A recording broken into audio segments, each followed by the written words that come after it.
ಸ್ನೇಹಿತರೆ, ತಾಯಿ ನಮ್ಮ ಜೀವನದ ಮೊದಲ ಗುರು. ಅವರ ಪ್ರೀತಿ ಮತ್ತು ತ್ಯಾಗ ಅಪಾರ. ತಾಯಿ ಯಾವಾಗಲೂ ಮಕ್ಕಳ ಒಳಿತಿಗಾಗಿ ಹಗಲು ರಾತ್ರಿ ದುಡಿದು ಸವಾಲುಗಳನ್ನು ಎದುರಿಸುತ್ತಾರೆ.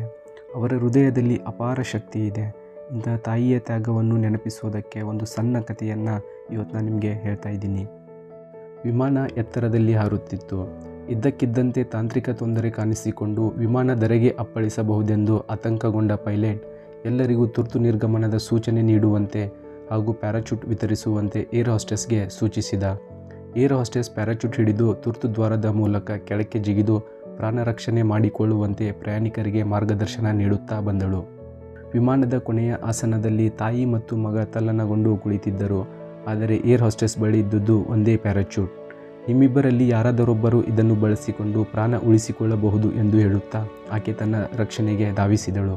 ಇಂಥ ಪರಿಸ್ಥಿತಿಯಲ್ಲೂ ಧೃತಿಗೆಡದ ತಾಯಿ, ಮಗನೇ, ನಿನ್ನ ಒಂದು ಕೈನಿಂದ ಪ್ಯಾರಾಚೂಟ್ ಅನ್ನು ಮತ್ತೊಂದು ಕೈಯಿಂದ ನನ್ನನ್ನು ಭದ್ರವಾಗಿ ಹಿಡಿದುಕೋ. ಹೀಗೆ ಮಾಡುವುದರಿಂದ ಮಾತ್ರವೇ ನಾವಿಬ್ಬರೂ ಬದುಕುಳಿಯಲು ಸಾಧ್ಯ ಎಂದಳು.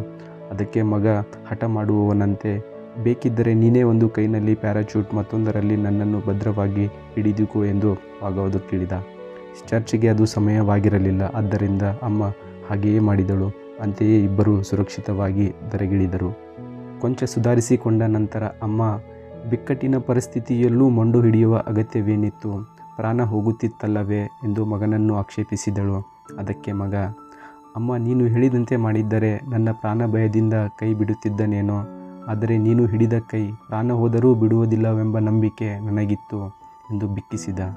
ಸ್ನೇಹಿತರೆ, ಈ ಒಂದು ಸಣ್ಣ ಕತೆ ನಮ್ಮೆಲ್ಲರಿಗೂ ತಾಯಿಯ ತ್ಯಾಗ ಎಂಥದ್ದು ಅಂತ ತಿಳಿಸಿಕೊಡುತ್ತೆ. ತನ್ನ ಪ್ರಾಣ ಹೋಗುವ ಸಮಯ ಬಂದರೂ ತಾಯಿ ಯಾವಾಗಲೂ ತನ್ನ ಮಕ್ಕಳ ಬಗ್ಗೆನೇ ಯೋಚಿಸ್ತಾಳೆ. ಪ್ರಪಂಚದಲ್ಲಿರುವ ಎಲ್ಲ ತಾಯಂದಿರಿಗೂ ನನ್ನದೊಂದು ನಮನ.